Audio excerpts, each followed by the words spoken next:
Muy buenas noches, bienvenidos a Primer Círculo. Y hoy vamos a hablar, como hacemos en muchos de los programas de vacaciones, vamos a irnos más a la cultura, a los libros, y con ese fin hemos invitado al autor de un libro que realmente es extraordinario, yo lo disfruté mucho, se lo recomiendo, que se llama La República de Weimar, la muerte de una democracia vista desde el arte y el pensamiento. Su autor, Jacobo Dayan. Bienvenido, Jacobo. ¿Qué tal, Carlos? ¿Cómo estás? Mira, realmente es un libro que disfruté, como además platicábamos en la entrada, pues parte de mi familia viene de ese periodo, pero más allá de eso, yo creo que cuenta muy bien esta tragedia de que es realmente cómo administras una democracia nueva en un contexto tan complicado como es el fin de un imperio, la derrota alemana en la Primera Guerra Mundial. Pero digamos, no podemos hablar de todo el libro, yo quiero centrarme en algunos temas, pero quiero antes hablar con el autor. ¿Por qué escribiste esto? Porque a diferencia mía, tú no vienes de ese exilio.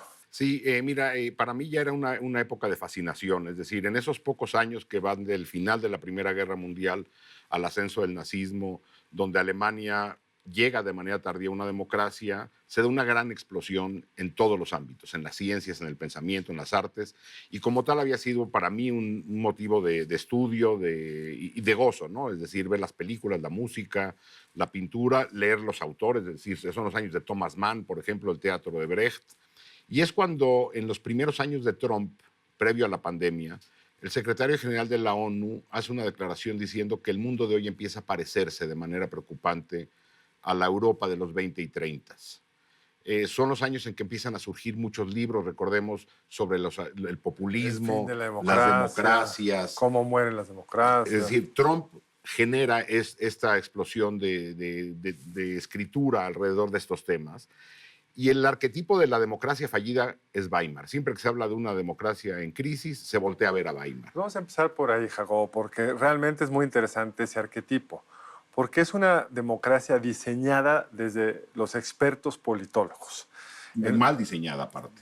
Mal, eso lo veremos después, pero digamos, es un esfuerzo donde siempre las fuerzas políticas acaban condicionando cualquier arreglo, pero era vista como orgullo. ¿Por qué no nos recuerdas el contexto en el que surge esta república, que es la primera experiencia republicana de Alemania? De Alemania. Es decir, es el final de la guerra, cae el imperio, de la Primera Guerra Mundial, cae el imperio, el Kaiser se exila, entrega el poder y que se genera un vacío absoluto en Alemania. Es decir, no hay una sucesión legal, constitucional o de facto. El Kaiser se va y se vieron. Se va a Dinamarca, abdica, y en ese momento incluso las fuerzas políticas que se encontraban en Alemania, que ya formaban parte de un parlamento medio raro que al final de la guerra se crea para tratar de darle un poco más de respaldo al imperio, estaba conformado en su mayoría por la centroizquierda, sobre todo la socialdemocracia y algunos partidos de centro. Pero estaba como uno de los polos políticos sumamente relevantes el Partido Comunista. Hay que recordar, la Revolución Rusa es un par de años antes de esto, un año antes, un par de años antes, y el impulso de esa revolución genera mucha aceptación en toda Europa. No solo aceptación, digamos, en la teoría marxista, Alemania era el lugar donde tendría que haberse dado la revolución, porque la revolución la tienen que hacer los proletarios, sí, y los países que más están industrializados. Rusia es una excepción, porque es una revolución campesina, como diría Barrington Moore, es como de otro realmente el marxismo ni te sirve para entender bien esa revolución, pero hay toda una fuerte tradición comunista, socialdemócrata en Alemania, donde dicen es la oportunidad de que el proletario asume el poder, Rosa Luxemburgo y otros, pero eso no acaba bien. No acaba bien. Está Rosa Luxemburgo, como bien dice, es un movimiento que se llama el movimiento espartaquista, que crea el Partido Comunista, pero ellos son asesinados de inmediato. Es decir, el imperio cae en noviembre del 18 y en enero del 19 son asesinados, a un par de meses. Pero en esos par de meses se logra declarar o decretar o instaurar una república comunista el mismo día que se decreta una república democrática en Berlín, al mando de la socialdemocracia, los partidos de centro. ¿Y la república centro. comunista dónde se decreta? Se decreta también en Berlín, y un movimiento secesionista en Baviera decreta también una república comunista en Baviera. pero ambas son brutalmente reprimidas por el ejército. Es decir, la socialdemocracia se da cuenta que para gobernar requiere una alianza con el ejército derrotado en la Primera Guerra Que Mundial. lo dices más adelante en el libro, esta cicatriz va a explicar también buena parte de la política de cómo enfrentar a Hitler, porque están rotos la socialdemocracia y el Partido Comunista. Así es decir, para entonces los partidos de extrema derecha tienen muy poca aceptación, incluso el partido nazi Prácticamente no ni existen. existe, no existe, de hecho, el partido nazi para estos años primeros de la democracia.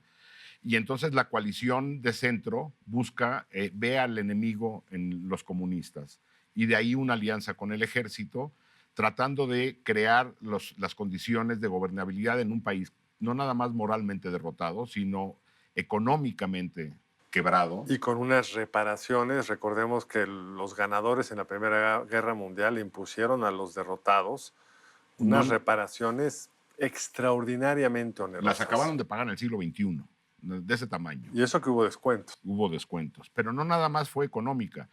Perdieron territorio, no tenían posibilidad de tener ejército, las zonas industriales también fueron tomadas por momentos. Desmanteladas muchas veces. Incluso por Francia, regiones enteras tomadas durante muchos años. Es decir, era una república que tenía muy poca viabilidad económica de arranque. Y el arreglo institucional que se crea es tratando de tomar lo mejor de todos lados, generando un pegote, un pastiche. A ver, descríbenos rápidamente, porque además Francia tiene alguna semejanza. La Francia actual. La Francia actual. Es decir, es un gobierno central, pero con casi autonomías regionales, con un sistema parlamentario, pero con un presidente con muchísimo peso, con facultades constitucionales para gobernar por decreto en momentos de crisis. Es decir, el arreglo te generaba una representación plural de la sociedad en el Parlamento. Un régimen de partidos muy fragmentado. Completamente fragmentado, pero con un peso del presidente, como bien dices, con un poco un símil con la Francia actual, pero en un arreglo aparte donde las regiones tenían una autonomía tremenda, y eso también va a acabar afectando años después. Es decir, ciertas regiones fueron permitiendo el ascenso del movimiento del partido nazi, a pesar de que en Berlín, por ejemplo, estaban prohibidos después del intento de golpe de Estado. Vamos a regresar a la parte política, pero es bien interesante este contexto. Una economía quebrada, un país desmoralizado y un renacimiento cultural y científico probablemente el más rico y dinámico de la Europa del siglo XX. Sin duda. Es decir, buena parte de la riqueza cultural y científica de Estados Unidos es porque emigraron a Estados Unidos. Sí. Porque muchos de ellos además eran judíos y fueron echados por los nazis. O comunistas. O comunistas, que mucho de las dos cosas, ¿no? En ese contexto económico, en ese contexto de desmoralización, ¿cómo puede uno explicar este resurgimiento o esta explosión científico-cultural? En el momento en que cae la rigidez del imperio prusiano, vertical, completamente rígido, se da en la propia constitución, una constitución muy de avanzada, con muchas libertades. Empiezan a haber una libertad de expresión casi absoluta, que después va a ser matizada, una revolución sexual que también después de años de rigidez prusiana se vive en Alemania, y a lo mejor el fenómeno que nos puede identificar más claramente esto es el cabaret, que a diferencia del cabaret francés más refinado... El libro tiene una sección muy interesante del cabaret, si les interesa. Sí, el cabaret alemán es distinto de lo que conocemos como el cabaret francés más refinado. Es un cabaret más cercano a lo mejor a nuestro teatro de carpa, con mucho contenido político, mucha sátira, muy sexoso más que erótico, de gran crítica. Son los años de Marlene Dietrich ahí, pero también son los años de la explosión científica. La generación de Einstein y todos esos grandes físicos y químicos que se dan y matemáticos se dan en Alemania. Muchos vienen de otros países, muchos húngaros, de hecho. Sí, hay muchos de otros lados, incluso también los artistas. Es decir, Alemania se empieza a convertir en el corazón de la vida cultural europea. Berlín es una ciudad de 4 millones de habitantes entonces. No, para entonces era de las más grandes. Bueno, es de las más grandes, pero no es una... Geográficamente no es una enorme metrópolis. Pero atrae además a todos los desplazados de un mundo de ruptura del imperio austrohúngaro que deja también cicatrices muy profundas, ¿no? Sí, para entonces esta división, por ejemplo, en esos años hay un intento por unificar Alemania y Austria, por ejemplo, que pertenecían a imperios distintos. pero se veía más como una región germanoparlante, incluso secciones de Checoslovaquia, entonces, y Polonia. Es lo que Hitler después alegaría como justificación. Entonces hay una gran explosión. Por un lado, la artística. Se rompe el cartabón prusiano y explota por todos lados. En la arquitectura surge la Bauhaus como el gran proyecto arquitectónico. Y en las artes. ¿Cuál era la particularidad del Bauhaus? Una arquitectura que concentrara lo mejor de la técnica con la practicidad de la vida cotidiana. Adaptada al siglo XX. Adaptada al siglo XX. Y la Bauhaus no nada más es arquitectura, es diseño de mobiliario, incluso diseño gráfico. Muchos de los muebles que hoy vemos como contemporáneos vienen de esa época.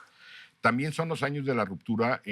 Por ejemplo, surge el expresionismo, el nihilismo como pensamiento filosófico llega a las artes con el dadaísmo.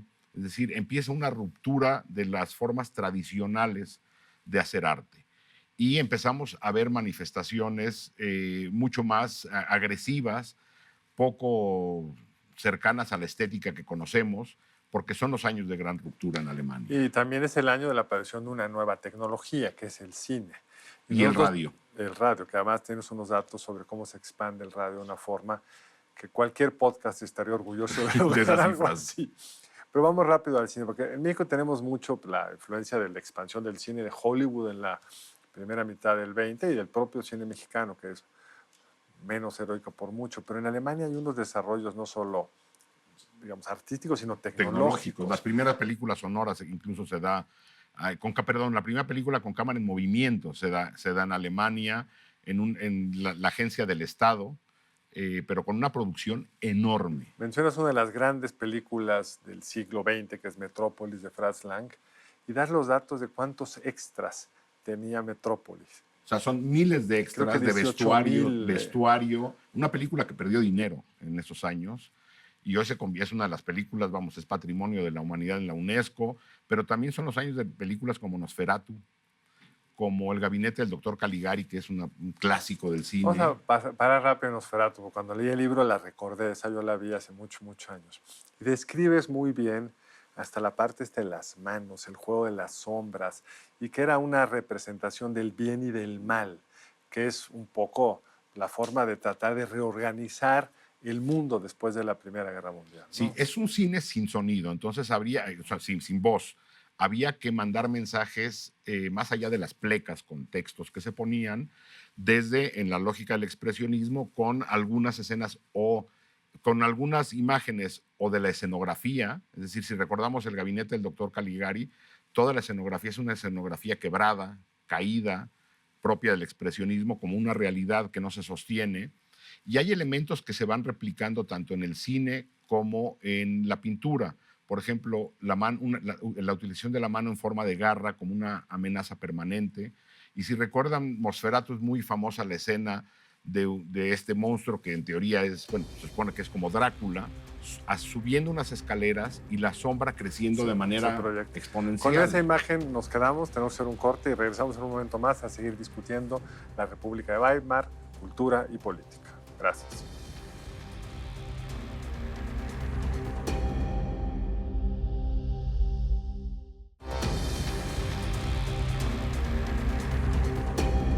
De regreso con Jacobo Dayan discutiendo la República de Weimar. Estábamos en el cine. Pasemos muy rápidamente a la música que ya mencionaste, que es la ruptura con lo elemental, que son las notas, la estructura. E incluso por ahí un comentario que me pareció muy simpático de una de las óperas de Schoenberg, que había que poner que fueran 13... que no fueran 13 letras, sino solo 12, porque toda la estructura atonal es de 12 elementos. La ópera Moisés y Aarón. Moisés y Aarón. Aarón está escrito con una A para que sean 12. 12 y no Entonces 13. esa es la nueva estructura. A mí la verdad me cuesta un trabajar entender eso musicalmente hablando. Bueno, es una música que cuando le preguntaron a Schoenberg, es una estructura musical que rompe lo que conocemos como las melodías y armonías. Es música donde no tiene ningún peso alguna nota sobre otra, dependiendo cuál se escuchó antes. Así escuchamos las melodías hoy. Es música que podemos chiflar, la música que por lo regular consumimos. La música atonal rompe con esto y no hay ninguna relación entre una nota y la anterior o la que le sigue. Y entonces es música difícil de consumir, más racional, apela mucho más a la razón que a la sensación. Y lo que decía Schoenberg es de que la otra música había ya dado todo lo que había que dar. Años después le preguntaron que quién escuchaba su música y dijo, creo que nadie. Pero bueno, es una gran ruptura y hay grandes piezas ahí. Hay unas grandes óperas como Wozzeck, un soldado desmovilizado en un entorno de violencia generalizada. Pero por otro, y bueno, y otra gran ópera, Lulú, que habla también de la emancipación de la mujer. Pero por otro lado se están haciendo también óperas y música con un alto compromiso con su época. Probablemente algunos recordarán la canción de Mac the Knife, muy famosa. De la ópera de los tres centavos. De la ópera de los 3 centavos de Bertolt Brecht con Weill, que también habla de este vínculo que era Alemania en esos años, entre el crimen organizado, como se entendía en esa época, el Estado y la clase empresarial. De eso trata la ópera de los 3 centavos y cómo entre estos 3 grupos, que no nos es ajeno en México, controlan de buena manera la vida. O la otra ópera que también es un portento de ópera de ellos dos, Ascenso y Caída de la Ciudad de Mahagoni, también muy famosa por una canción que hicieron inmortal los Doors, Alabama Song. También de una ciudad que vive en absoluto caos y en el deprave hasta que llega lo que no lo sabían ellos, pero sería la ultraderecha a tratar de poner orden. Pues pasemos a esa parte, a la política, que es el otro gran eje de tu libro. De hecho, es el eje primero, luego vas discutiendo en ese contexto político, esta explosión artística y científica. Porque si hablamos rápido de ciencia antes de pasar a Hitler, porque realmente la explosión científica de ese momento de Alemania es casi incomprensible, está detrás de buena parte de los avances del siglo XX. Si no hubieran migrado esos científicos o si no hubieran sido expulsados por el nazismo, Alemania hubiera sido sin duda la inventora de la guerra de las bombas nucleares, pero de muchos de la llegada a la luna. De la llegada a la luna, porque muchos de los desarrollos en balística, incluso mencionas ahí en el libro que en una de las películas que había algunos de estos esquemas de los se llama cohetes, La mujer en la luna. La prohíben para no darle ideas a los adversarios, digamos. Era realmente el centro científico-cultural del mundo. Sí, son los años de la relatividad de Einstein, pero también de los orígenes de la física cuántica. Es decir, estas dos grandes corrientes que dan parte en buena medida a la ciencia del siglo XX, nacen en Alemania. También se dan los primeros experimentos, como bien dices, sobre balística para lanzar cohetes en esos años, no a la Luna, pero bueno, para tener una potencia importante o para utilizarlos para hacer bombas de largo alcance. En la Segunda Guerra Mundial por ahí fue la apuesta alemana. Por sí, de hecho, el programa B2. El programa Apolo viene de aquel Exactamente. ingeniero. Toda esa gente es traída a Alemania y después, años después, también lo que fue el desarrollo nuclear se dio en paralelo en Estados Unidos y en Alemania por científicos alemanes en ambos lados. La película Oppenheimer nos lo deja muy claro. Lo cuenta muy bien, sí. Pasemos a lo político, que el tiempo se nos va y eso es clave.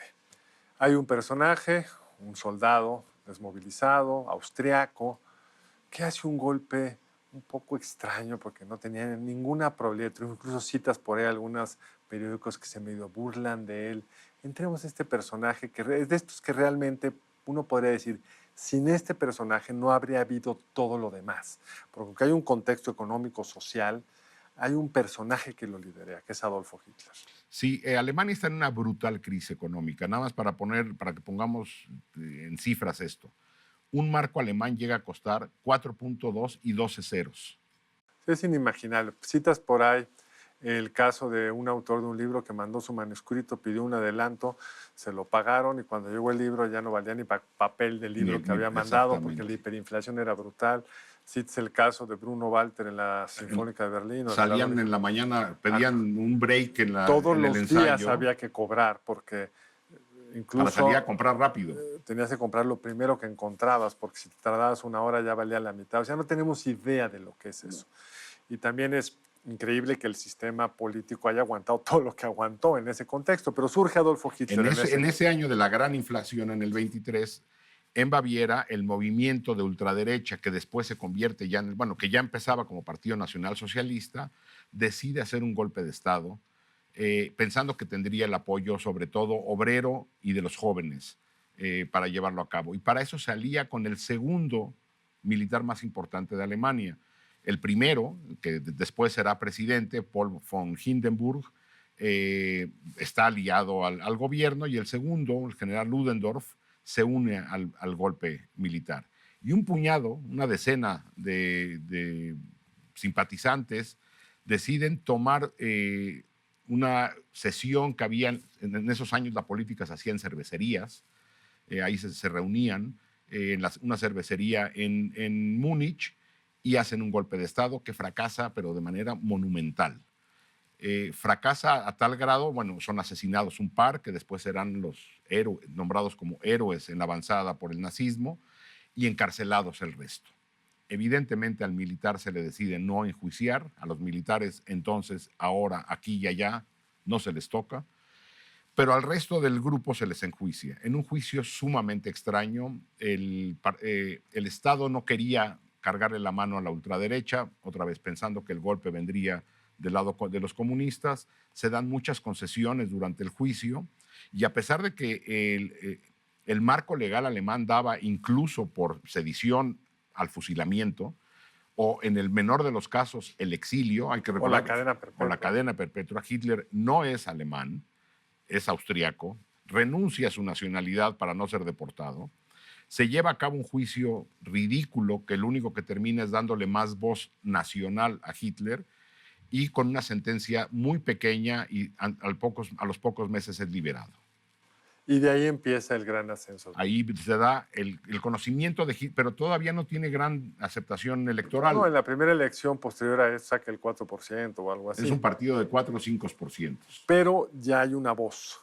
Hay una obra que es Mi Lucha, hay una la escribe en prisión, Mi Lucha. Hay una doctrina, hay un culpable que son los judíos, y hay un contexto económico que está mejorando hasta que viene la Gran Depresión. Exactamente. En el 24 se acaba esta inflación, un poco como se acabó la mexicana. Si recordamos cómo acabamos aquí con la inflación, con este pacto económico pacto económico de solidaridad. Que fue acabar la inflación por decreto. Sí, haces un acuerdo de que ya no vamos a estar subiendo los precios. Exacto. Allá lo que se hace es lo mismo, se quitan 12 ceros a la moneda y se acaba la inflación.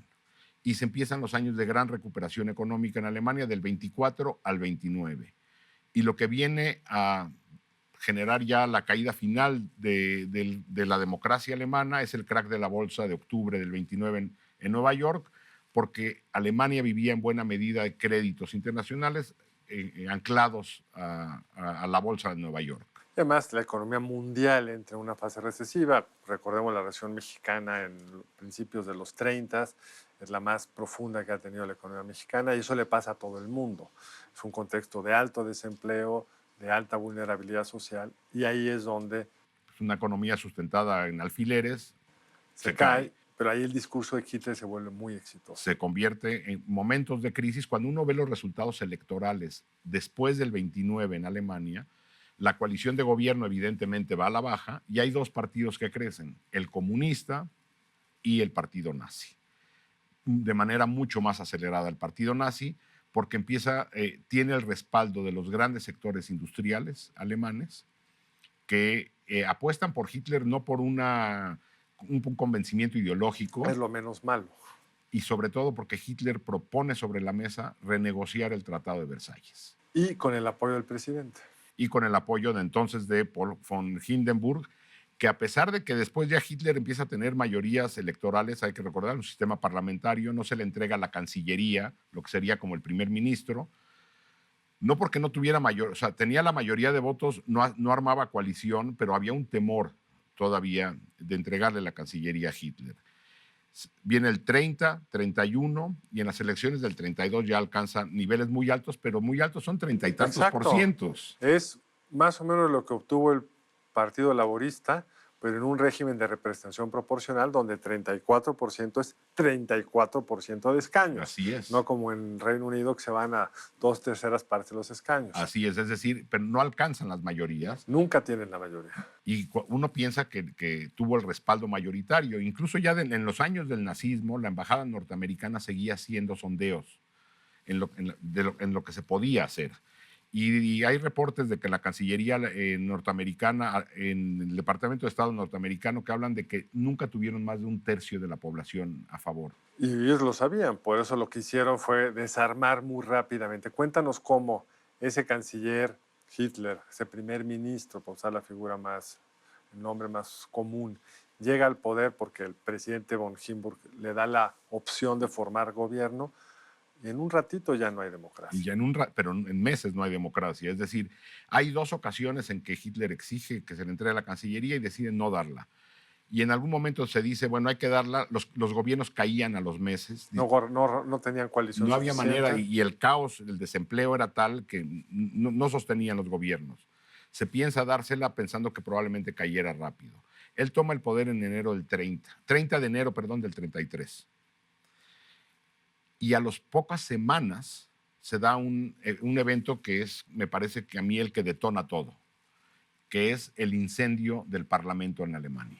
Pues mira, ese tendremos que discutirlo en otra ocasión porque el tiempo es una guadaña sobre la cual no podemos pasar. Realmente ha sido una plática para mí muy interesante, esperamos que para ustedes también. El libro ahí está, es un gran libro y nos pone en un contexto donde la política y la economía van por un lado, la cultura y la ciencia por otra, y lo que viene después pues, es terrorífico, pero será motivo de tu siguiente libro. Muchas gracias. Gracias, Jacobo. Y a ustedes muchas gracias por acompañarnos hoy. Los esperamos aquí mismo el lunes entrante. Buenas noches.